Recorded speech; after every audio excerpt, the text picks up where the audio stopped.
Hello दोस्तों, welcome back to curious study for the daily dose of Indian football. तो सबसे पहले बात करनी है ऑल इंडिया फुटबॉल फेडरेशन के प्रेसिडेंट मिस्टर कल्याण चौबे की जो कुर्सी है वो खतरे में पड़ चुकी है। जी हाँ guys, as per the Hindustan Times report more than 20 state affairs यहाँ पे प्लान कर रहे हैं कि वो कल्याण चौबे के अगेंस्ट नो कॉन्फिडेंस मोशन लेकर आएंगे due to the bad management और जिस जिस तरह से उनके अंडर यहाँ पे पिछले 2 साल में इंडियन फुटबॉल की हालत हुई है। यहाँ पे मोर देन 20 स्टेट अफेयर्स जो एएफएफ का कॉन्स्टिट्यूशन का आर्टिकल 23 है उसका वो यहाँ पे यूज कर रहे हैं, जिसमें अगर 1/3 से ज्यादा स्टेट अफेयर्स यानी कि टोटल 36 आपके मेंबर एसोसिएशन है, तो 12 से ज्यादा अगर यहाँ पे मेंबर एसोसिएशन यहाँ पे कोई भी टॉपिक के ऊपर डिस्कशन करना चाहते हैं एंड नो कॉन्फिडेंस मोशन लाते हैं, देन एएफएफ को with in 60 days of that notice यहाँ पे एक एक्स्ट्रा ऑर्डिनरी जनरल मीटिंग बुलानी पड़ती है एंड उसमें यहाँ पे उस टॉपिक को उनको डिस्कस करना पड़ता है एंड उस मीटिंग में यहाँ पे एएफसी एंड फीफा के भी ऑब्जर्वर्स फिर यहाँ पे शामिल होते हैं। सो this is a good possibilities कि यहाँ पे ये रियलिटी बन सकता है, क्योंकि यहाँ पे जो मोर देन 20 स्टेट अफेयर्स यहाँ पे ये चीज प्लान कर रहे हैं उसमें से कुछ स्टेट अफेयर्स के ऑफिशियल ऐसे भी है कि जो करंटली रूलिंग पार्टी है एनडीए यहाँ पे सेंटर पे उनके हिस्सा है। सो ऐसा नहीं है कि सिर्फ ऑपोजिशन पार्टीज के जो स्टेट अफेयर्स के ऑफिशियल्स है वही ये चीज यहाँ पे लेके आ रहे हैं, क्योंकि कल्याण चौबे भी हम सबको पता है कि यहाँ पे बीजेपी के हिस्सा है एंड कुछ स्टेट अफेयर्स के जो ऑफिशियल्स है वो भी उसी पार्टी के हिस्सा है। So I think it's a interesting development and let's see यहाँ पे before the no confidence motion यहाँ पे ऑफिशियली अभी तक रखा नहीं गया है, but they are planning. So most probably यहाँ पे कुछ दिनों में मे बी वो रख दे, बट क्या उससे पहले कल्याण चौबे ये जो सारी पॉलिटिकल डेवलपमेंट यहाँ पे उनके अगेंस्ट यहाँ पे एएफएफ के अंदर डेवलप हुई है उसको क्या रोक पाते हैं, या फिर ये यहाँ पे एक्स्ट्रा ऑर्डिनरी जो जनरल मीटिंग है वो बुलाई जाती है एंड देन ऑब्वियसली अगर वो नो कॉन्फिडेंस मोशन पास होता है देन न्यू प्रेसिडेंट और वो सारी चीज़ें आएगी। बट ऑब्वियसली इसमें कोई डाउट नहीं है यहाँ पे कि भाई कल्याण चौबे के अंडर पिछले 2 साल में इंडियन फुटबॉल की जो हालत है वो भाई बद से बदतर हो गई है एंड वो यहाँ पे आप सबके सामने है। जिस तरह से हमारी कोई भी लेवल यूथ लेवल से लेके सीनियर लेवल की मेंस वुमेन्स एंड जिस तरह से पूरा एएफएफ ऑर्गेनाइजेशन चल रहा है, जिस तरह के उनके अंडर ब्लंडर हुए हैं, अब देखिए चाहे वो ईगो स्टीवेंस का कॉन्ट्रैक्ट हो, चाहे वो साजी प्रभाकरण का केस हो, कोई भी मैटर देख लीजिए, कंप्लीटली यहाँ पे क्या बोलते हैं कि केओस वाली सिचुएशन ही हमें हर वक्त देखने को मिली है। सो लेट्स सी यहाँ पे आगे क्या डेवलपमेंट होता है, but let me know guys आपके क्या थॉट्स है इसके बारे में, आप क्या सोचते हो एंड आपको क्या लगता है कि क्या ये successfully no confidence motion pass हो पाएगा, कमेंट सेक्शन में ज़रूर बताइए।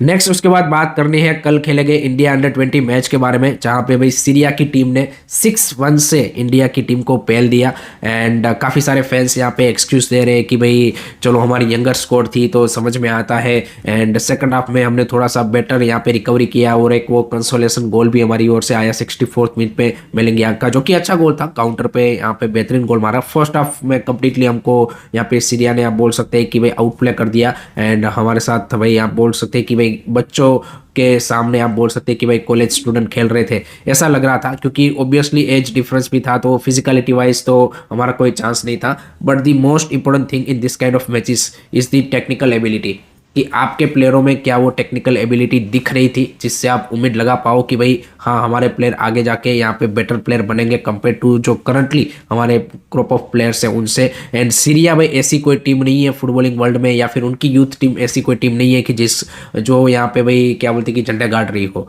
तो उनके सामने 6-1 से हारना is obviously a disappointing result.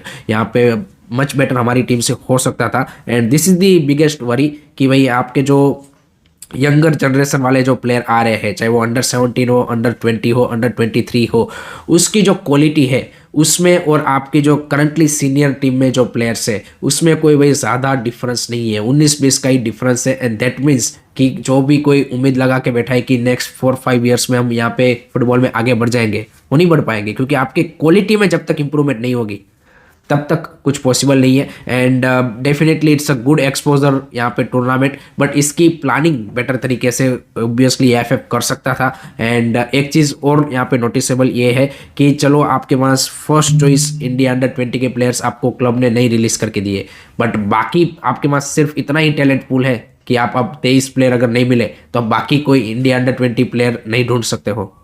So that's also raise a big question कि हमारे पास लैक ऑफ टैलेंट पूल है, हमारे पास उतना टैलेंट पूल हम क्रिएट नहीं कर पाए कि जहाँ पे हमारी इंडिया अंडर 20 की भाई ABC टीम हम खड़ी कर पाए। तो there are a lot of things जो कि यहाँ पे EFF एंड बाकी स्टेक होल्डर्स को यहाँ पे आप बोल सकते हैं कि लर्निंग लेसन है। But as you all know कि भाई चाहे कुछ भी हो जाए, कैसी भी हार मिले, they don't want to learn and they don't want to improve on that thing, so that is the thing. Second match है against Jordan on 27th. Let's see हमारे जो यंगर बॉयज है किस तरह से वहाँ पे रिएक्ट करते हैं। आई थिंक फर्स्ट मैच में उनको आइडिया लग गया होगा कि भाई क्या लेवल की टीमें हैं हमारे सामने। सो देखते हैं कि किस तरह से उस मैच में परफॉर्मेंस देते हैं। आपके क्या थॉट्स रहे इस मैच के बारे में कमेंट सेक्शन में जरूर बताइए। देन बात करते हैं अब आई लीग 2 के बारे में, जिसका आज से आगाज हो रहा है। But I don't think so कि भाई आप में से आधे से भी ज़्यादा लोगों को ये पता होगा, क्योंकि there is not a single post from AFF side on their social media regarding I league 2 कि भाई आई लीग 2 का आज से आगाज हो रहा है। So this is their seriousness level about the leagues. आप देखिए स्टेट FS की जो लीग होती है उसका वो लोग भाई अनाउंसमेंट करते हैं, तो भाई इन लोगों को एक सिंपल सी पोस्ट बनाने में क्या जाता है कि भाई यहाँ पे 3-4 दिनों में आई लीग 2 स्टार्ट हो रहा है। 9 क्लबों के साथ आई लीग 2 इस बार खेला जाने वाला है।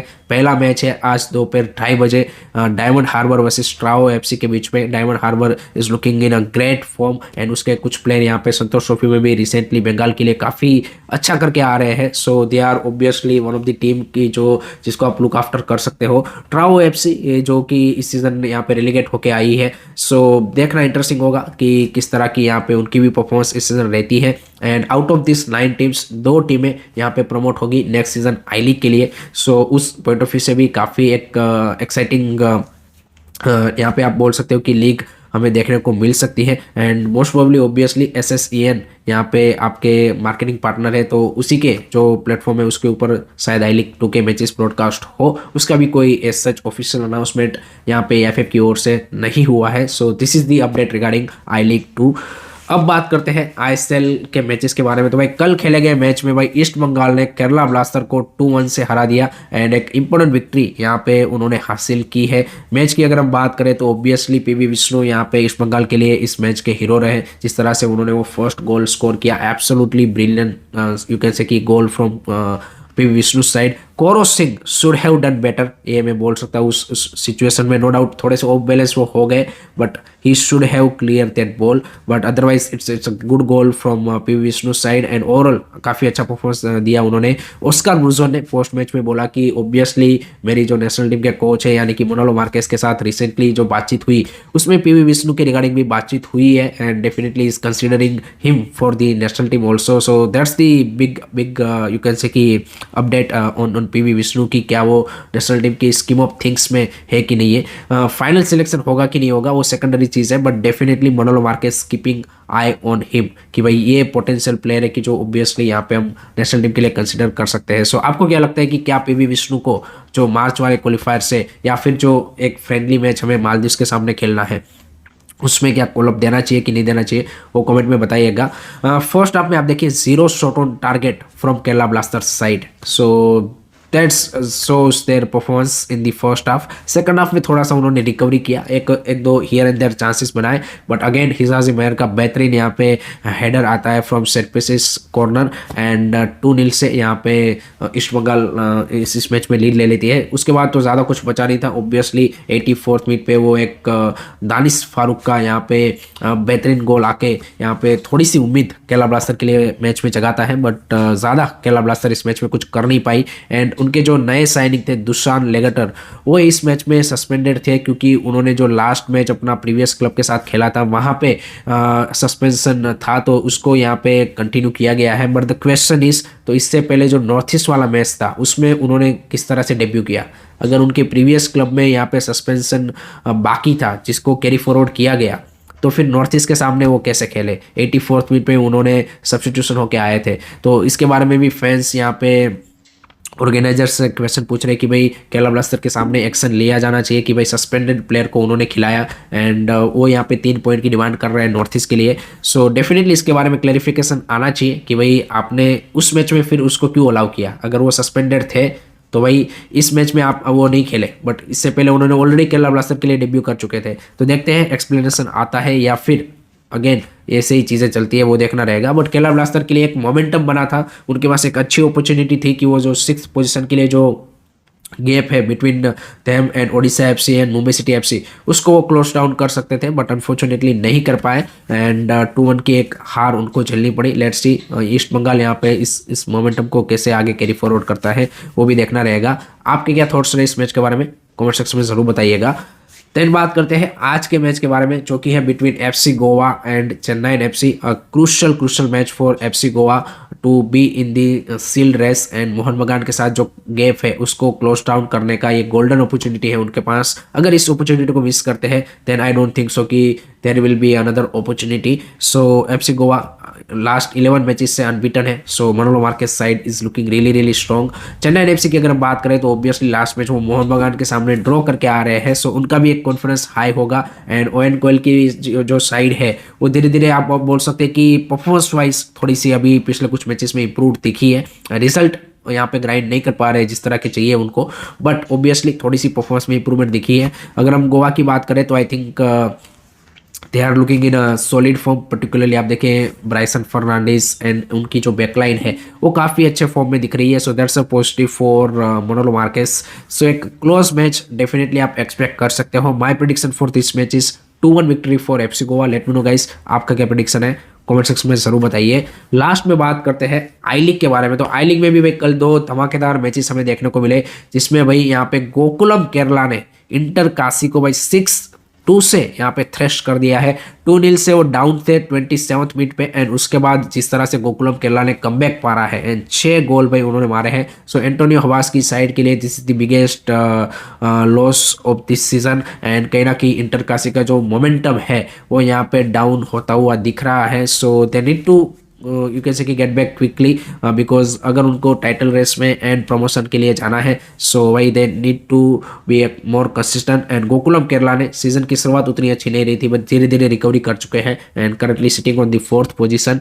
दूसरा जो मैच था obviously between SC Bengaluru and Sreenidi Deccan, वहां पे भी भाई एससी बेंगलुरु ने 1-0 से श्रीनिधि डेक्कन को हरा दिया है। सो श्रीनिधि डेक्कन अनदर टीम की जिससे काफ़ी ज़्यादा उम्मीद थी इस सीजन, बट उनका भी परफॉर्मेंस उस तरह से नहीं आ रहा है। So I league is also hitting up in terms of the table position. So काफ़ी इंटरेस्टिंग मैचेस वहाँ पे भी हमें देखने को मिल रहे हैं। So that's it from my side guys regarding today's Indian football news. I hope कि आपको वीडियो पसंद आया होगा। Keep supporting Indian football, don't forget to like share and subscribe to जय हिंद, जय भारत।